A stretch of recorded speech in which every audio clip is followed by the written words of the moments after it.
आपको याद होगा आज से 4 महीने पहले भारत के प्रधानमंत्री श्री नरेंद्र मोदी जी सामने आए थे। उन्होंने आत्मनिर्भर भारत एक, जब पूरी अर्थव्यवस्था में आलस, डिप्रेशन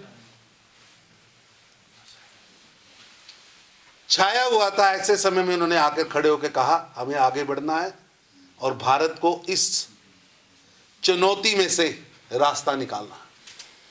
और मुझे गर्व है as a Hindustani, as a Bharatiya Janata party के कार्यकर्ता, कि मैंने पूरे विश्व की गिरती हुई अर्थव्यवस्थाओं के समय में भारत की अर्थव्यवस्था को तेजी से बढ़ता हुआ देखा है।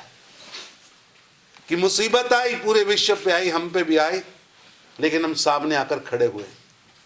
और उस दौर से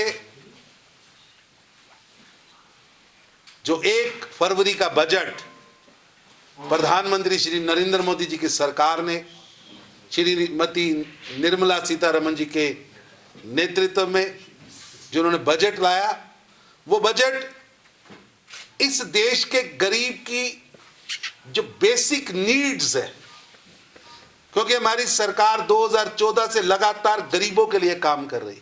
हमारी सरकार का केंद्र बिंदु में 2014-26 मई को जब प्रधानमंत्री ने शपथ ली थी तो उन्होंने कहा था, आपको भी याद होगा, संसद भवन की सीढ़ियों को चूमते हुए उन्होंने कहा था कि ये लोकतंत्र का सबसे बड़ा मंदिर है, सबसे बड़ा ये पूजा स्थल है। मैं इसको चूम के कह रहा हूं कि मेरी सरकार गरीबों की सरकार होगी। और ये बजट उस श्रृंखला में बहुत महत्वपूर्ण स्टेप है, जिसमें इस बार भी गरीबों की मूल चीजों को सामने रखकर, उनकी समस्याओं को सामने रखकर योजनाएं बनाई गई हैं।